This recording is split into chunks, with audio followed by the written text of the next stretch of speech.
Welcome to Truth Talks, home for the stories they don't want you to hear. Hit the chat, smash the membership button, and keep those super chats coming. But first, let me paint a picture. A 6-year-old, yes, a 6-year-old cusses out her teacher with more venom than a drill rapper.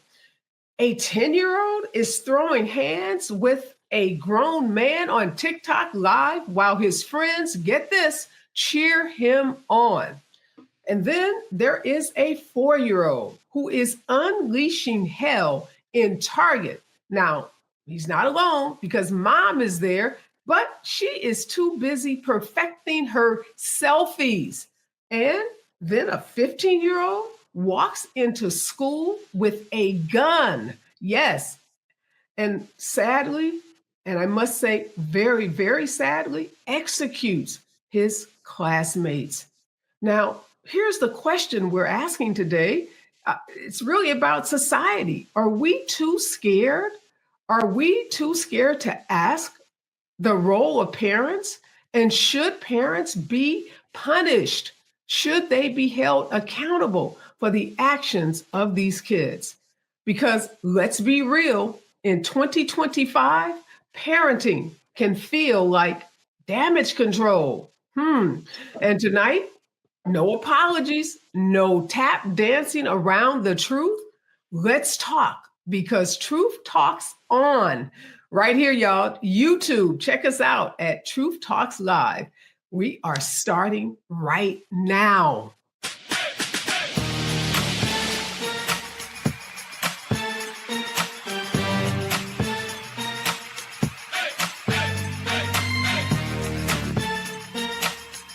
Are y'all ready to roll? Let's go.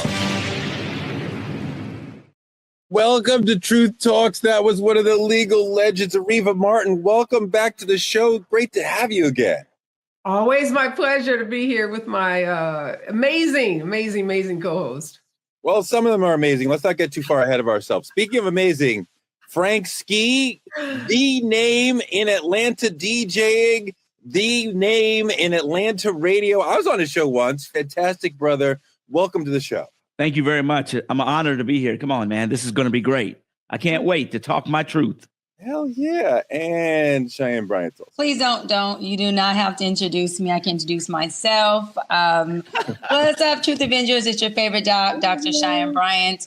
I may do Toure a favor and allow him to actually make some points today. They won't be good points, but, I'll fall back and let him make some points, which means the show may not be as good, but you hear somebody in the background. That'll be Toure. That'll be Toure, Frank, Areva. That'll be them. But glad to be in good company with Frank and Areva. Yeah, we have soul playing over here. Jesus Christ. All right, we got a lot to get. Jealous already because I haven't been on Frank's radio show. Oh, we got to get that. We got to get that popping. Let's go. I'll help you out. But we got a lot to get into today. An amazing panel. Up first, trending truths.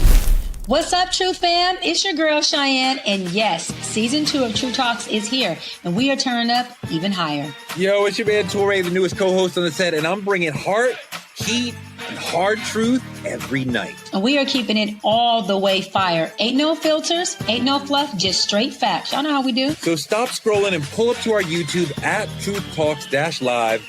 Like, subscribe, and smash that bell. And after you do that, join us because we go live weeknights at 8 p.m. Eastern on all the coasts. Wherever you are, from culture to controversy, we say what everyone else is scared to say. We talk truth. Season 2 of Truth Talks. Let's go. Because this time, we ain't asking. We're taking the mic.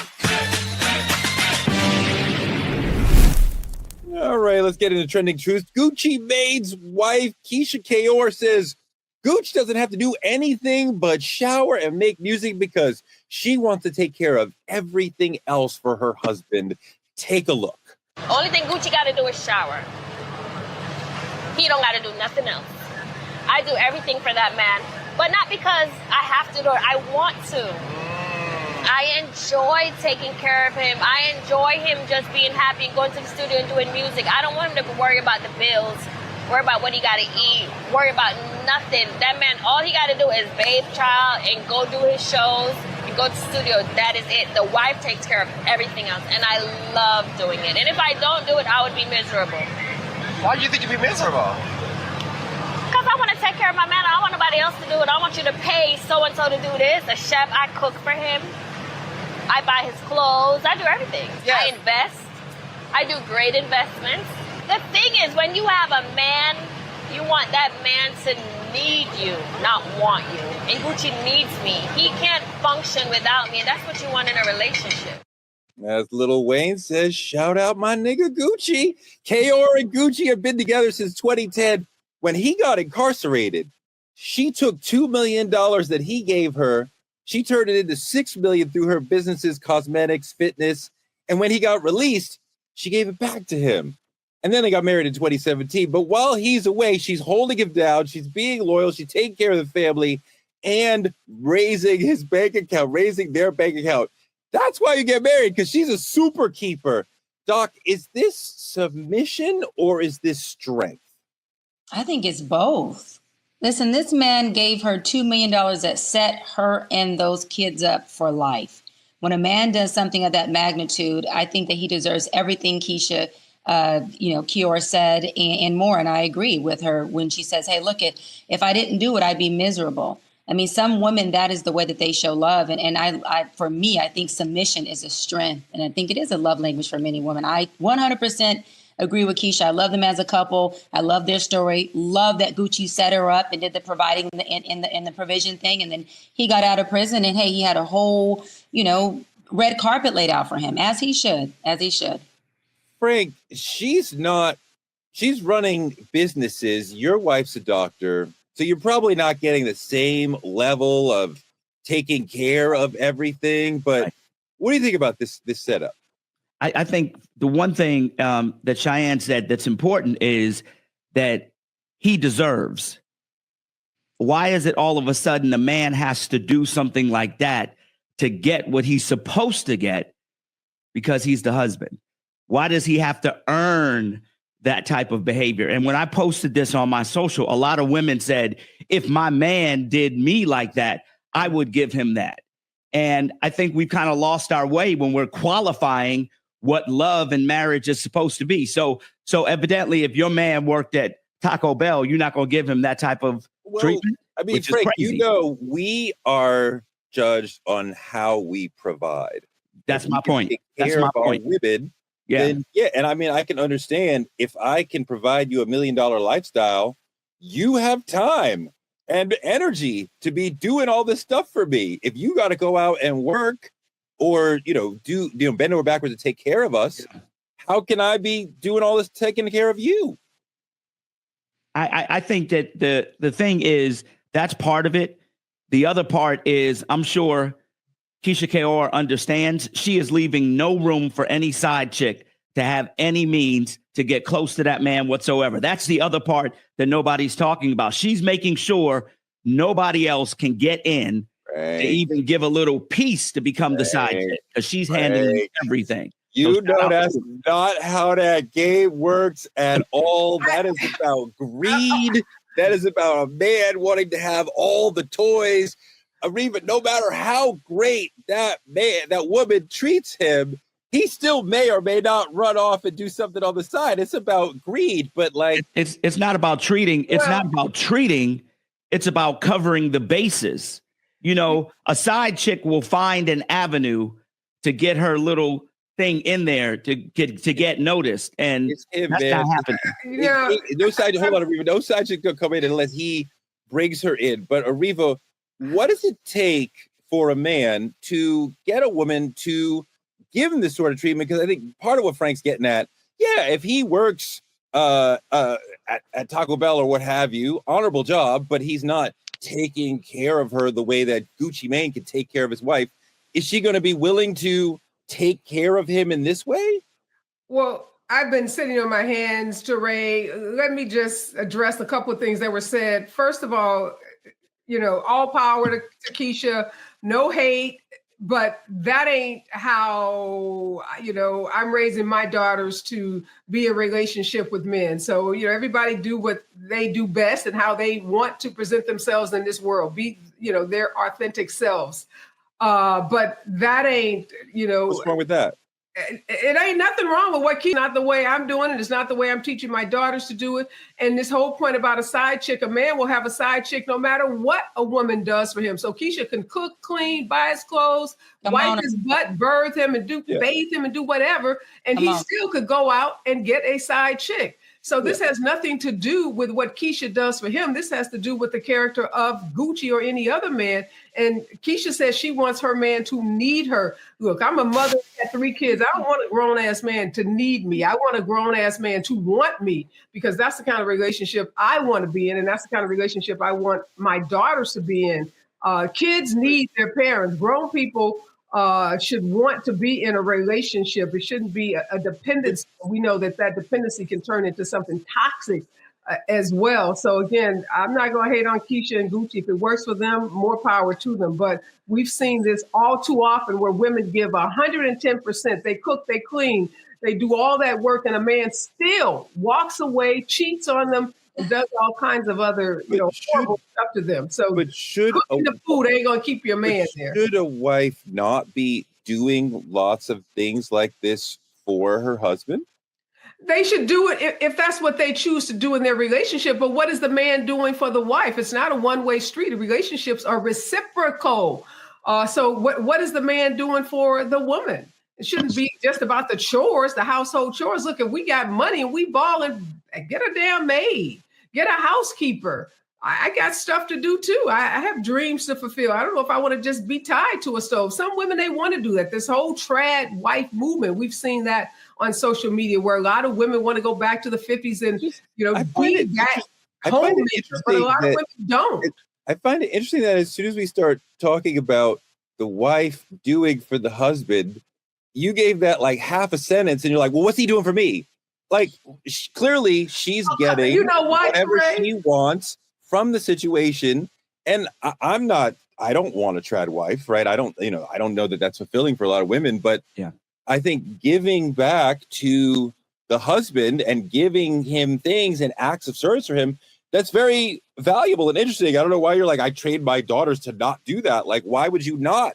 But why could that not be part of how the marital relationship is? If that's the marital relationship that you choose to be in, and not all women choose to be in that relationship. So why are you giving short shrift to the way that I train or I, raise my kids? Well, Keisha's mom, or maybe the women around her, taught her to be that, to show her love in the way that she does. I'm not hating on that, but you can't hate on the way I'm teaching my daughters. But what are you teaching your kids? That relationships are reciprocal. That you get together with a guy or whomever you choose to be with, and you all decide what's best for that relationship. And it may not be cooking and cleaning and bathing and shopping for the man. It may be, he's doing that for you, or maybe nobody's doing that. Maybe you all are mutually agreeing to support each other in whatever that support looks like. But I don't think there's a one size fits all for relationships. And we have to give room for the way different people move in their relationships. And we also know that men can, and historically in our patriarchal male society, men have used power over women to cause women to do those things and to be unequal in those kinds of relationships. So I would be very concerned about the power dynamics in a relationship like that. Yeah, Doc, I mean, it's definitely true that men have generally used women for their labor within relationships. So Areva's absolutely right about that. But I mean, like, I don't, and obviously nobody's saying there's only one way to do this, but like, I don't think anything is wrong with the sister saying, what can I give to my man? What can I do for my man? Especially if he's thinking about her. Clearly, Gucci's thinking about her as well. It's clearly a mutual relationship. Yeah, first of all, I think Frank's statement is bullshit, that she is playing this role, and this role was supposed to keep a man from cheating. A man cheats because he wants to, and a man is kept because he wants to be there. Women don't keep a man, first of all. Second of all, there is nothing wrong with what she's doing. To echo what my sister Areva said, everyone relationships differently. And this is a man who Keyshia feels obviously, and I'll double down on what I said again, Frank, who is deserving of her love to the capacity that she's giving him. And I think if it works for them, she should run that play. And I want to say, Toure, to answer your question, if a man was working at Taco Bell, McDonald's, or a plumber, if that woman chooses that man, then I do believe that that woman should also treat that man as a husband. I don't think the way a man is treated should be predicated off of how much money he brings in the home. If you choose him, then you should be able to treat that man as a valuable husband, and no different than any man you would treat if they were making more money than a man who's making McDonald's or Taco Bell money. Frank, that's not realistic. Obviously, I think it's quite clear that they treat us differently to the level that we're providing for them. You know, let me just say this. My point about the cheating wasn't about doing that. My point is Keyshia is setting an example. She's marking her territory, setting an example so that an outside woman won't try it, because you can't keep up with that. Just like Doc was saying, nobody's going to keep up with that type of action. But I do want to go back to the point of saying, you know, we've mentioned that it's reciprocal. Many of us have been through relationships and understand that that's not the real way relationships work. Sometimes I got to be 99% and I don't get shit back, you know, and then sometimes my wife got to be 99% and she ain't getting shit back. So reciprocal is not in a marriage. A marriage is I do what is supposed to be done for my family, regardless of what my wife does, because biblically it's my job to do it.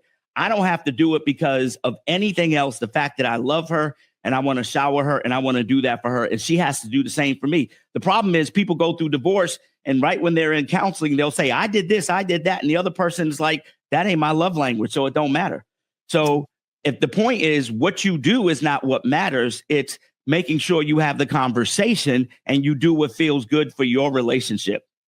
Yeah, I mean, what she does for him sounds amazing. I think it's definitely tied to him being a multi-million-dollar provider for her.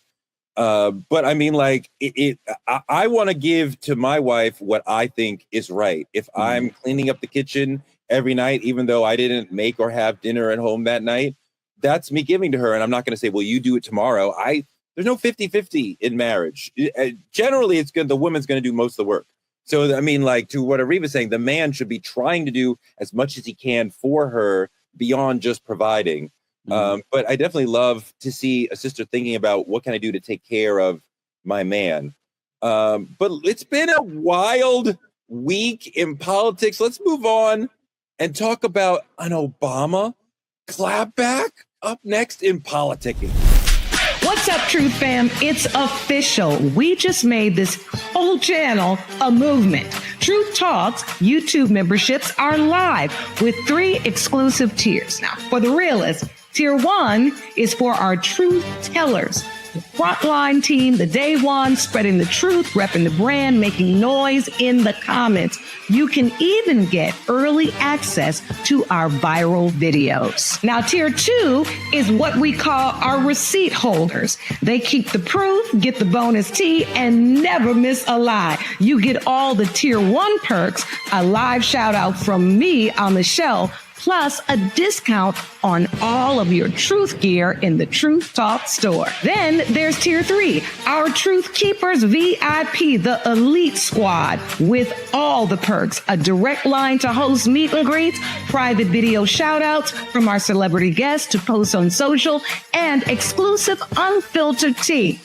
So which one are you? A teller, a holder, or a keeper of truth? Hit that join button and claim your spot. Step behind the velvet rope and stay ahead of the game. Let's get it, fam. It's Truth Talks Live, the stories they don't want you to hear. In a rare move, President Obama clapped back after Trumpy accused him of treason in a hate-filled lunatic rant. Take a look. Obama's spokesperson responded in part, and I quote, "Out of respect for the office of the presidency, our office does not normally dignify the constant nonsense and misinformation flowing out of this White House with a response, but these claims are outrageous enough to merit one. These bizarre allegations are ridiculous and a weak attempt at distraction." Frank, Yeah. the constant nonsense coming out of this White House. I like this clapback. What do you think about this from Obama? I think it wasn't a clapback at all because it didn't come from Obama. Let's be real. People want to hear from Obama in person, and he ain't saying nothing. I've talked about this on my show. They want him.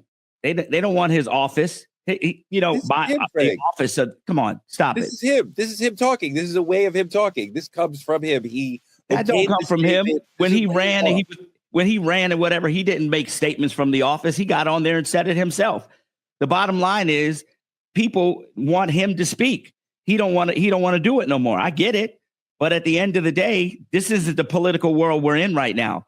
Sending memos from an office or a statement from an office is not the political world we live in when the president has his own social media site where he gets on there every day, several times a day, and says what he wants to say. That's what people expect now. This, that's come on now, Obama. I don't like the idea that Obama would allow Trump to change the way that he does presidency.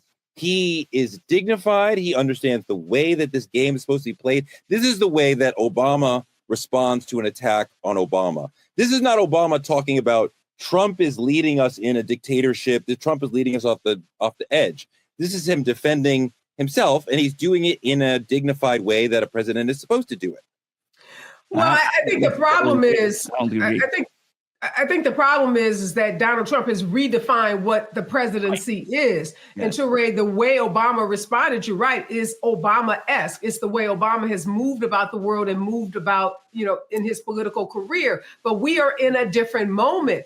And the way the Obama moved about the world is no longer relevant to the world that we are living in. And that's why folks like Frank and so many of us are frustrated that we're not seeing Obama out on I won't say the campaign trail, but out speaking around the country, speaking to voters, speaking to Democrats, speaking to American people about the nonsense coming out of the White House. And yes, I think it was appropriate for him to issue a statement through his spokesperson, but it would also be really, really good. And we need to hear from Obama because he is the most high profile Democrat we have.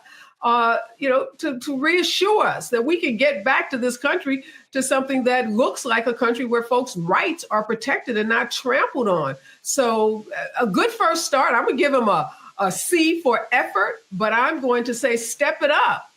Step it up, Obama. We need to hear from you. We need to hear from you in a much, much more forceful and direct way. Cheyenne, what do you think? I think Obama should stay in his authenticity. I think he's that, when they go low, go high, brother. I don't think he should shift up and come off of whatever pedestal he's on because of dogma and what people have to say. He has been a president. None of us and the other folks who have such a strong opinion has been in the Oval Office or know the pressure that comes with. And so I think he should stand on his square like he has been and respond how he wants to, or better yet, not respond if that's something he chooses not to do. I don't think that we need to tell him, as folks, how he should respond or if he should say a hard fuck you. I think he should just stay on his square and be him. It worked thus far for him. I just think it's important for Obama, and I think it is important to Obama to not allow Trump to change the presidency in ways that will go beyond the Trump presidency. He is a buffoon. He is a child. He is immature. Obama should not follow him into that. My God, I would never want an Obama-Trump back and forth chirping. Well, you're a third-rate president. Well, you're that would be beneath Obama. It's not beneath Trump because he's a child. But Obama should not be chirping back and forth with him. Again, this is Obama defending himself. So he's going to do this in a quick and dignified way. If he was standing up defending the country, he would do it in a different way. Areva, now, I know we're in a difficult situation. Now would not be the time for him to be making speeches and trying to defend the country in that way, because he wouldn't be able to say, well, where do we put the energy? You're giving these speeches. Well, give us somebody to vote for. Give us somewhere to go when if we have an actual election in 2028, he will be there for the Democratic candidate saying, okay, so take your energy, don't boo, vote for her or him or them, but not just, I'm just giving a general speech saying the country's going off in the wrong direction, Areva. I totally disagree with you, Toure. I think the president can walk and chew gum at the same time. He can continue to be presidential. He can continue to be his authentic self. But at the same time, he can stand up for the values and the rights of particularly those whose rights are being trampled, i.e. immigrants, i.e. people of color, i.e. people who have been disenfranchised in this country. And I disagree about there's no one to vote for. There are elections happening every day in this country, pivotal elections at the local level, at the congressional level. We don't vote every day. On because they we don't vote every day. We vote once a year. We don't vote for people every day. No, you're wrong about that. There are elections happening all over this country, not the presidential election. Of course, that's every 4 years. But we lost the House. We lost the Senate. We've lost state houses around this country. There are pivotal elections happening in this country every day. There are pivotal elections about who's going to run our Congress, who's going to run our state houses, who's going to be in the governor's offices. Just for one thing, as states like Texas are rewriting their political lines so that they can garner 5 more congressional seats. There are really important elections happening where Obama's very important. Obama can't say anything about immigration. He deported more people than Trump has.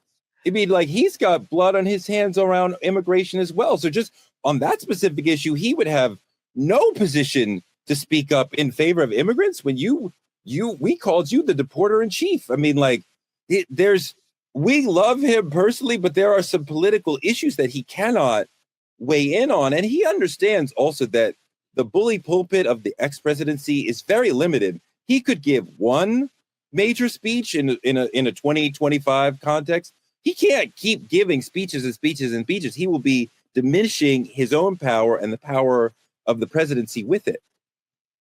Listen, let me just say this. That is totally BS. Number one, you're talking about the president that had the most swag in the world. You're talking about Mr. Ray-Ban getting off of Air Force One. He didn't have any problems talking about Trump when he was on the campaign trail for the presidential election. He said that man's name every single time he got to the mic. He shouted him out. He talked bad about him. He showed his thing. He said everything you can say about Trump. So saying that he can't talk about Trump is some BS. He refuses and does not want to talk about Trump right now. And this is the time we need him to talk about Trump, because Trump is setting the narrative. In this world that we live in now is way different. OK, right now, Obama needs to be Kendrick Lamar and get DJ Mustard and do what he needs to do, because this right here that he's doing right now is too passive for the type of situation we're in right now. Period. It's 2025. If he raises the energy about how bad Trump is, which we already know, Obama people already agree on that point. There's nothing that he can tell us that we don't already know. What is he telling us to do? We cannot vote this year.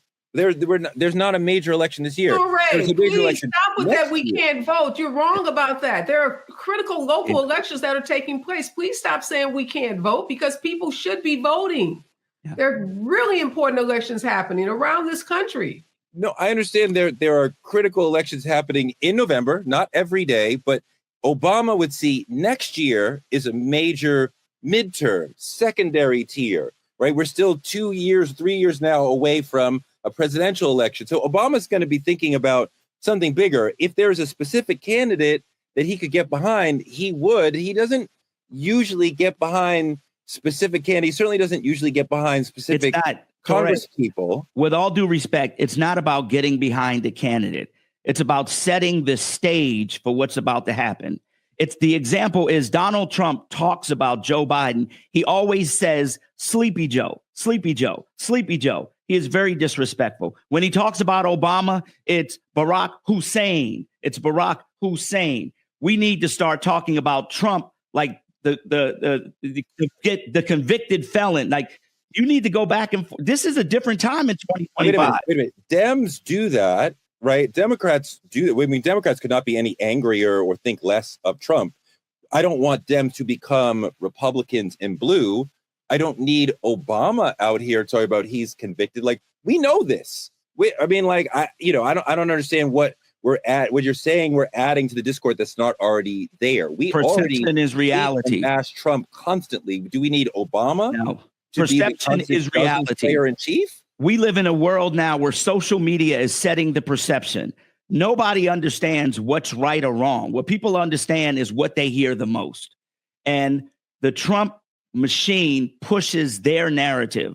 It is time for the Democrats to push their narrative. There can't be one or two Democratic House people that are trying to push the narrative. Everybody needs to be behind the narrative. Trump is a convicted felon. That's what he is. He's been convicted or indicted, right? He's indicted. He's terrible. And they need to push that. Every time they say his name, they need to say that. But we do understand, Frank, that the convicted felon tag is not moving voters. That's not moving people away from Trump. It's not, and the people who don't vote for Trump already hate him. So we're not gaining anything by reminding people yet again he's a convicted felon. We know that on the left, and the right doesn't care. So we would need to say something that would actually matter to the people in the middle who are leaving Trump, right? In January, he had 50% of independents. Now he's looking at 33% of independents. So he's bleeding the middle, which is exactly what we want. But like, we would have to say things that would matter to them. They already know he's a convicted felon. They already know he's a horrible person. And they still voted for him. So we need to find something new to say. Ask Jasmine Crockett. See what she says. That's your answer. No, I mean, go ahead, Areva. Yeah, Toure, I'm just sitting here baffled by your sense that there's nothing to say, or even that saying that he's a convicted felon somehow is not moving the needle. We know this concept of moving the needle is not any single comment that any Democrat can make. It's the collective comments that we are all making, all of us using our platforms. We all have an obligation to remind voters about how horrible this president is, about how he is bleeding the middle class, about how he is kicking millions of people off their Medicaid benefits, about how he is going into schools and to public parks and arresting people who are here who are undocumented, not the violent criminals that he promised us that he would arrest and that he would deport. Yeah. And so this notion that we shouldn't say that he's a convicted felon is ridiculous. We should say that and say it every time we have an opportunity to. Now, it doesn't mean we say that exclusively. We should also be talking about his horrible policies and the lies that he's told the American people. And you have to do it over and over and over again. You just can't tee it up when there's a presidential election. You've got to be out in the ecosystem, as Frank mentioned, the social media ecosystem, because that's what Republicans have done. They have dominated the media, and they don't just do it when elections come around. They do it all the time. And we are losing at that. And we need our big voices like Obama. We need the congressional people like Jasmine Crockett. We need journalists like you. We need everyone using their platform, reminding American people about the horrors of a Donald Trump and the MAGA, not just Trump, but the MAGA folks who are also running for these critical offices around the country, so that we're not caught flat-footed when we get to the presidential election. We know all these things about him as a country. And what we're seeing is that the right and many people in the middle are not moved. And part of the problem is that in a lot of ways, we are not in the traditional left-right dynamic. We're in a more of a status quo versus change dynamic, that the country is seeing one party wants the status quo and one party wants change. And they're really seeing that it's Republicans who want change, and the electorate generally wants change. And the Democrats, even though we're not in power, are for the status quo, it seems. So what the Democrats have to offer is not a further critique of Donald Trump. The left is clear on that. What is the Democratic Party for? What are they going to offer you? If we vote against Trump, what will we be voting for? And it can't just be a repudiation of Trumpism. It has to be a thing. So even if Obama came out and criticized Trump, what would that do to build the next vision of Democratic leadership, or the next person who would be the Democratic leader? And if the Democrats can't say, this is what we're about, then what are we really even talking about? Go ahead, Doc. Listen, Everyone already knows that Trump is a felon. Everyone already knows that Trump is a Trumpster, and they already know his rhetoric. Rerunning that narrative over and over and over again via social media and all media platforms does nothing. He got in office with folks knowing that he was a felon. So that's just doing that whole redundancy that Democrats do that doesn't work because they just need something to do. We have bigger fish to fry called policy and legislation that we need to focus on, that we need to create an author that does serve us and does affect us and does impact us. That's how we lost the Congress, Senate, and the Supreme Court, is because we're focusing on trying to figure out why. Let's ride Obama's back on how he can have a response that can over Trump's foolishness and join this circus. How about let's pull back the circus, let's pull back the bullshit and focus on the things that are going to serve us. Again, that's policy and legislation. That's not two grown men in office having an argument that doesn't help or benefit the people whatsoever, which really isn't leadership. Leaders need to be leading and need to be putting things in place that provide services and resources for their people to thrive, not for their people to be on the sideline going, oh, Trump had a better response. Oh, Obama had a better response. That's bullshit. It doesn't work. And that's how we ended up in this situation right now.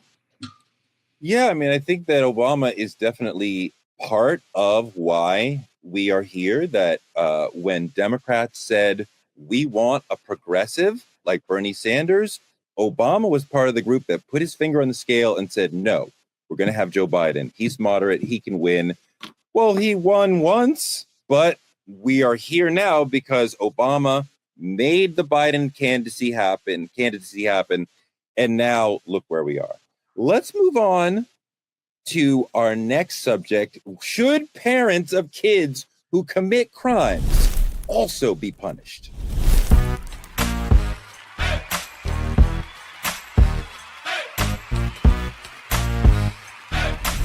You all know Dr. Bryant and I have strong opposing opinions on corporal punishment. I'm right, she's wrong. Tonight's topic cuts deep into parenting styles, culture, community, accountability, and systemic failure. Should parents be blamed for their children's criminal behavior? Take a look at this video. Their son, Ethan Crumbley, murdered 4 students and wounded 7 others at Oxford High School outside Detroit in 2021. They bought him the gun he used in the shooting and failed to secure it. Before hearing her fate, Jennifer Crumbley was defiant, insisting she did nothing wrong. We were good parents. We were the average family. We weren't perfect, but we loved our son and each other tremendously. There was raw emotion in court as family members of the 4 slain students gave victim impact statements. This tragedy has taken an incredible toll on our family. While you were running away from your son and your responsibilities, I was forced to do the worst possible thing a parent could do. I was forced to say goodbye to my Madison. The blood of our children is on your hands, too. They asked for mercy, but were given the max, 10 to 15 years in prison for involuntary manslaughter. Areva, I believe that was the first time that parents in this country were convicted because of their child's actions, which sent a chill through a lot of homes. There's definitely a lot of parents who are like, I love my child. I'm doing the best I can. My child, I don't know. My child might. It's possible. So I want you to address 2 questions. First, your child or their child, somebody's child goes and does something horrible, like the Crumbley's child. In that case, should the parents be held criminally responsible? Secondarily, if they are part of giving the child the weapon that the child uses, obviously the parents don't expect the child to go shoot up the school or what have you, or shoot up their friend, whatever. But then that happens. In that case, also, should the parents be held legally, criminally responsible? Yeah, it's no doubt in my mind that parents should be held accountable for the criminal actions of their children based on the circumstances. Now, not in every situation, no. But in the situation like the Crumbleys and some of the other cases that we've seen where parents had clear red flags, they had warnings, they had knowledge, they had opportunity, and they did nothing about it. The Crumbley case was particularly egregious because these parents were neglectful. This kid was crying out for help. He had some severe mental health challenges, and he kept asking for help from his parents. And they pretty much turned a blind eye to his needs. And they put the gun, they gave the gun. If you recall the facts of this case, I believe it was the parents who gave him a gun for a Christmas present. And then failed to secure that gun. We have a lot of laws on the books in states around this country that make parents responsible when they bring a firearm into their homes, make them responsible for safekeeping it and ensuring that kids don't have access to it. So as harsh as that may be, and these parents are facing some pretty serious prison time, yes, you as a parent, when you take on the responsibility of parenting, it's not just the kisses and hugs and the pretty dresses and the Disneyland visits. It comes with a lot of responsibility. Well, I mean, obviously parenting comes with a lot of responsibility. Everybody knows that. I mean, like, I find it extraordinarily uncomfortable given the circumstances, considering the circumstances, each specific situation, to hold parents criminally responsible for children, especially you're talking about a mental health situation. Surely that's not the parent's fault that the child has a mental health situation. There's a lot of things that children do that are not the parent's fault. There's many parents who are working very hard to try to save their children, to protect their children from themselves, and the child does something. It actually leads to saying the parents don't want to disclose certain things about the child because for fear of, like, God forbid something happens and then we are held responsible. Frank, this is a little bit different for Black families, though, right? Absolutely. Because for Black families, we understand that, you know, if a child, especially a Black boy, especially a teenage boy, makes a certain kind of mistake out in the real world, that could be their life. So a lot of times as Black parents, we parent a little stricter because we want the child to understand and not get hurt. So you wonder, like, are we shielding them? Are we stunting them? Are we properly preparing them for the real world? Listen, let's keep it real. As a parent of older children and even younger children now, let's point to the real world. Real world, number one, if I take my daughter to Chuck E. Cheese and somebody else's kid jumps on my daughter, who am I getting ready to jump on? They parents. Control your kids. Yes, your kids are your responsibility from 1 all the way until they become an adult, period. If your kids are going out here wrecking havoc, you're responsible. If your kids do something wrong, you're responsible. If your kids mess up the neighbor's house, guess who they calling? You, and you're responsible. You are responsible for your children, and the hood will make you responsible. Now, in the real world, legally, yes, if your kid doesn't go to school every day and they're always, truant and they don't go to school, the state will come up in your house and deal with the parents because you're letting your kids do that. So let's not pretend that doesn't happen. It happens. If your child punches somebody at school, should you go to prison? I'm not talking about that. What I'm saying is I will go to the school and make sure the school's handling it. But if the school don't handle it, as a parent, I'm going to protect my child. Yes, absolutely. That's not the question, Frank. Sorry, Areva. That's not the question, Frank. The parent's responsibility for the children's bad behavior. And yes, the parent will feel responsible and feel guilty anytime the child does something. But Frank, sometimes, quite often, these children come out of the hospital being who they are. And as much as the parents try to model and talk them into being good kids or whatever, they have demons, they have issues, they have serious mental health issues, whatever. Something happens and they go astray. And parents quite often are doing everything they can to try to save the child. Holding the parents responsible, to me, misses the point. No, not true at all. Not true. There are a lot of parents who, yes, in this day and time, I hear from them all the time when their kids hit that 14, even younger now, 14, 15, 16, and they're out in the street and they're joining gangs and parents are like, I can't control my kid. Yes, I get that part. There's a lot of parents who have called the police on their own children and have called and asked for help Yes, that part we understand. But what was the point I said? The parents have called and asked for help. These parents that we started this show with never called and asked for help for their kid. Matter of fact, they made it worse by giving their kid a gun. That's a whole different thing, bro. That's a whole different thing. Doc, what do you that's think? what I was trying to say, Toure. You're conflating the facts. The Crumbleys would not have been charged if they had made a couple of phone calls to a therapist, if they had talked to the school, if they had done anything to show some interest and take responsibility for their kid who was crying out for help. And no, I'm not advocating for parents to be arrested when they've done what they can do to help a child that has mental health issues. And no, I didn't suggest that parents are responsible for the mental health issues that kids have. Of course, we don't cause our kids to have mental health challenges, although some toxic situations can exacerbate a mental health condition. But you can't just turn a blind eye. You can't ignore. You can't put a gun in the hands of a kid who you know is mentally challenged and then not expect to be held accountable. You can't put a kid who has a drinking problem behind a car and then he runs into and kills some other kids and say, oh, I had nothing to do with that. So let's keep the facts clear. If you have taken steps, if you've called authorities, if you've asked the school, if you've asked for help, that's a whole different situation than you completely. This mom in the Crumbly case, she was off having an affair. And no offense to her if she wanted to have an affair, but she wasn't taking care of her kid. She was taking care of her own needs, but she was not tending to the needs of her very, very disturbed teenage boy. Areva, I think parenting styles vary from survival tactics, to more permissive therapy first sort of conversational approaches. There's lots of different things. What do you think, Areva? I wonder if we're raising kids to be resilient or defiant.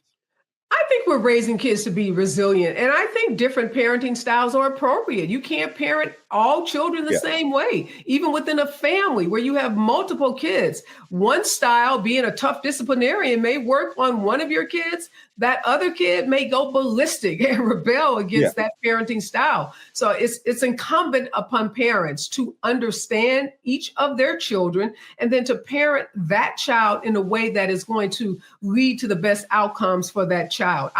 Look, we grew up in an age where you were to be seen and not heard. Kids couldn't ask questions. They couldn't have opinions. They couldn't say anything. Just sit your butt in the corner and shut up, particularly when adults were speaking. And now, as Maya Angelou told us, when you know better, you do better. Now we know that kids have opinions and that kids should be heard and that kids should be allowed to participate in family discussions and even be involved in discussions around them and how they are raised and how they are disciplined in a family. So I don't think we're teaching our kids to be defiant. We are just understanding that the sit down, shut up, belt approach to parenting that was used on so many of us is not the way to parent kids in this generation. Yeah, and to get back on topic, you want to go to the question first, Toure? Well, yeah, I mean, like if we normalize dysfunction by labeling things, mental health issues, before we look at the parenting. Yeah. So to get back on subject, first of all, it's circumstantial. In this situation, this was parental neglect. So these parents should be responsible for doing jail time. One, they neglected the needs of the child. They knew that there was mental health issues and didn't provide that child resources that he needed. And lastly, they provide a gun that can not only harm someone else, but could have obviously taken his life as well, because we know mental health issues lead to suicidal ideations and suicide. And I want to rebuttal what Areva said. A lot of mental illnesses, when it comes to depression and when it comes to anxiety, when it comes to suicide ideations, are at the hands of or as a result of trauma. And that trauma often takes place in the households. And just because a parent is present does not mean that they don't present a dysfunction that can cause trauma that then turns into mental health and dysfunction that leads to a child having a lot of issues, a lot of antisocial issues, and even possibly harming themselves or other people. The question is, the way we were raised, most of us, a lot of us were raised with tough love. There was no gray area in between. It was this way, period. Even if our parents were wrong, we still had to deal with that.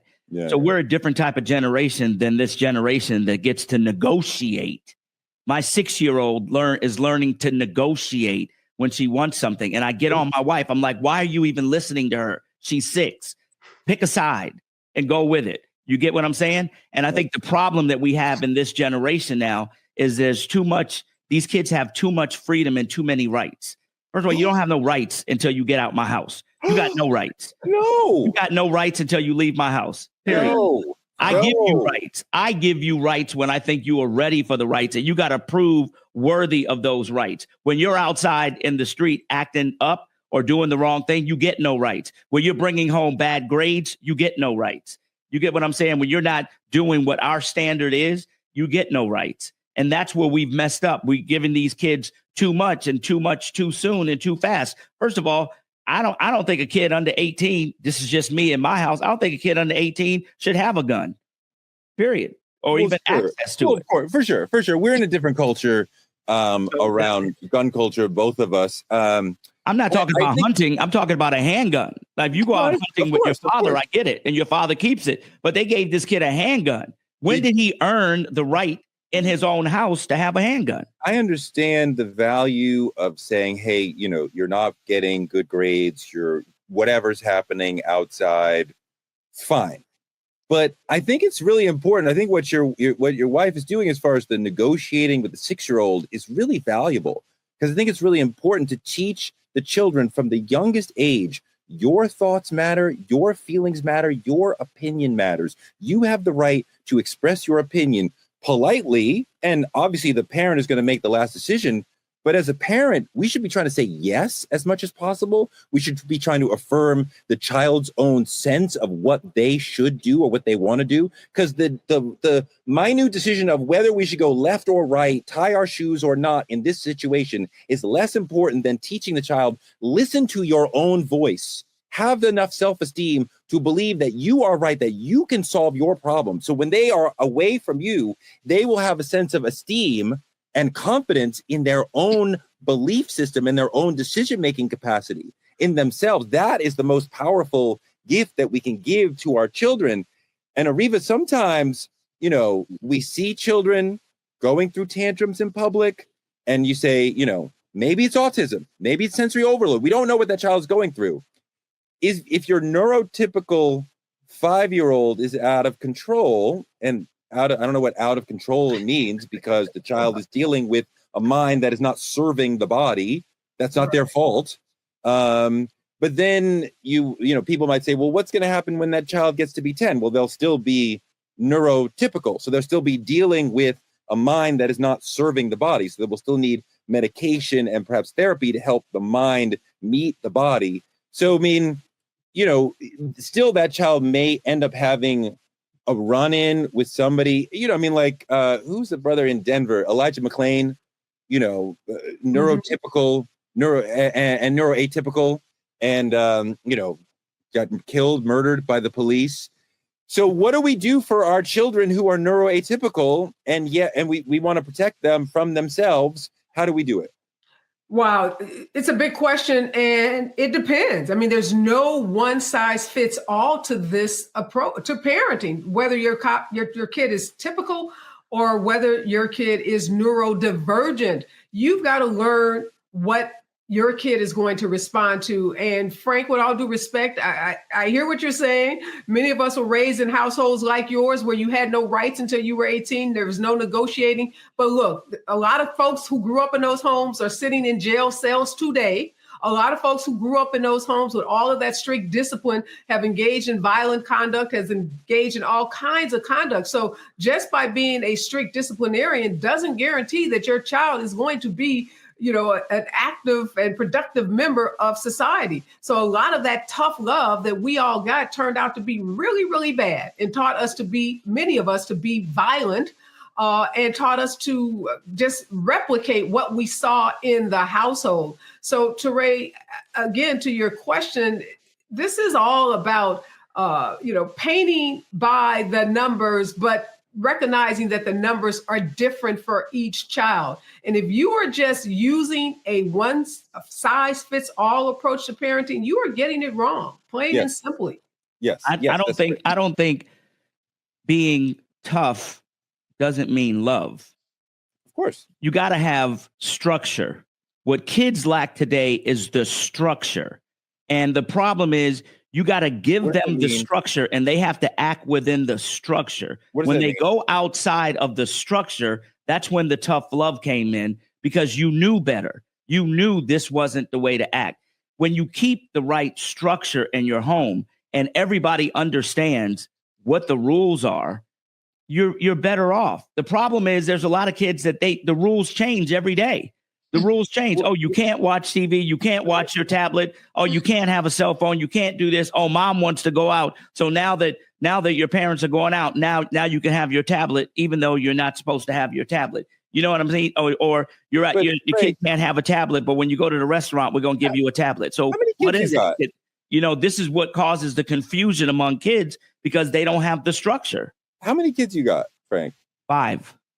So they're all different, right? Very much so. They need to be parented differently. I have no idea what structure means in the paragraph you just said, but like, I'm sure you understand, like, some of the kids need a little bit more rules. Some of the kids need to not have rules. Some of the kids need me to be full forward. Some of the kids need me to lean back. Sometimes the kids need me to lean back, and sometimes they need me, right? So the parenting need within each day or year will change for each kid as the obviously.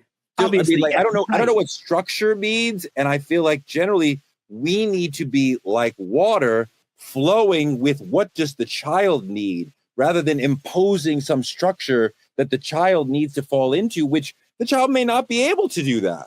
No, what I'm saying when I talk about structure, I'm saying your house has a certain level of structure.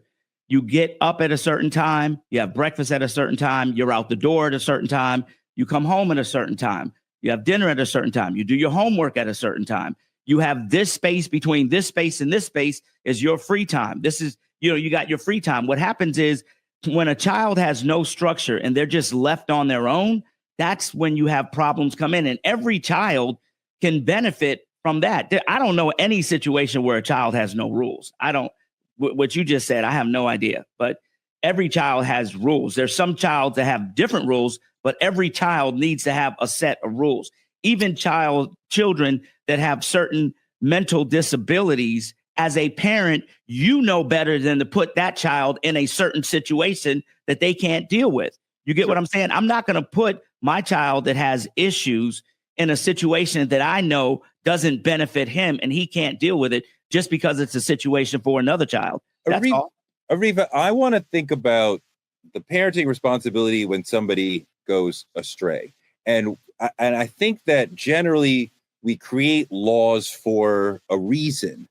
And I generally think most parents are doing the best job that they can possibly do at any given time, right? I think most parents are not bad or neglectful parents. And raising 2 children and getting to know a lot of, I don't know that I met a lot of, there are people who doing it differently than I do, but I don't think there's anybody like, you're a bad parent. You just don't.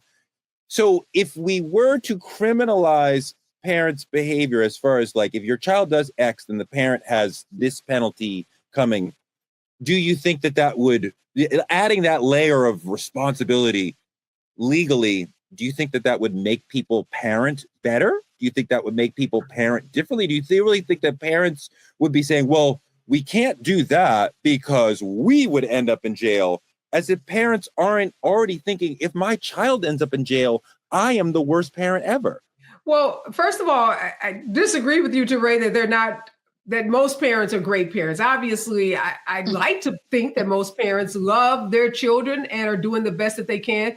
But we know that there are thousands, tens of thousands of kids sitting in foster care around this country because parents have neglected those children and they've not been good parents. They've not put the best interest of that child first. They haven't put the health and safety of that child first. So I think we have to acknowledge that there are some bad parents out there. But with that being said, I do think that the Crumbley case was a great example and a wake-up call, because I don't think many parents are thinking about the fact that when they are neglecting their kids' mental health issues, or when they are putting a gun in the hands of a 15-year-old who has mental health issues, that they could be held accountable. And I think parents need to be made aware and reminded that the actions that they take can cause them to be civilly responsible, i.e. meaning be sued in a civil lawsuit and have to pay out large monetary damages, and that there are criminal consequences that they can face if their child commits a crime. So I do think parents might think differently before they act if they were reminded that they have serious consequences that they could face given how they parent. I don't think enough parents are talking about that or thinking about it at all. I think parents are fully conscious of the depth of responsibility in parenting, that if something bad happens to your child, that is something bad happening to you. I don't need to be personally incarcerated to feel horrible if my child ends up incarcerated. But Frank, let's talk about the teenage years, because we want to give space and privacy to our teenagers. It's a complicated time. A lot of them are saying, leave me alone all the time, and we got to respect their privacy. But what about when that space that they're demanding as teens becomes a sort of weapon, and that need to sort of come together becomes a sort of battleground? And for a lot of parents, when your child becomes a teenager, you're kind of like, I don't really know that much about them because they've kind of left me. You know, let's put it in real terms of what's happening today. The bottom line is these kids ain't moving out. They're not trying to get out from under their parents' thing. They living at home until they 26, 27, 28 years old now or whatever. And a lot of moms, are not trying to have their kids go out in the street. I'm one of them parents who were like, when I graduated high school, the next week I was gone. That was just me. My kids were a lot different. They came back from college, wind up living with me for a while, but it took about a year to get them, 3 boys, all born in the same year, to get them out of the house. And they got out of the house after college. I think that the thing is about children, yes, you give them their space. But like I said before, things are in the real world, things are earned, right? Things are earned. When you have a child that's doing what they're supposed to be doing, there's no problem to give them their space. When you have a child that's messing up and not doing what they're supposed to be doing and not doing their homework and failing at class because they don't want to do it or acting up or whatever, that's a whole different set of situations. I don't care how much space you need, bro. You need to get them grades up. Then we could talk about giving you some space. But right now, we're going to get them grades up. And you ain't got no space until we get them grades up. Doc, what do you think about the notion of holding parents criminally responsible for their children's behavior? I said it earlier. I said it's circumstantial. I think that if a parent is neglecting their child of what's needed for them to be mentally stable and healthy and be in a state of mind where they can actually, operate as a citizen who isn't impaired, then I think that that parent who's providing those resources, should not be have consequence or discipline. But again, if you're neglecting your child in any manner, I think there should be consequences to a parent, no matter what, if there's neglect at the hands of a child.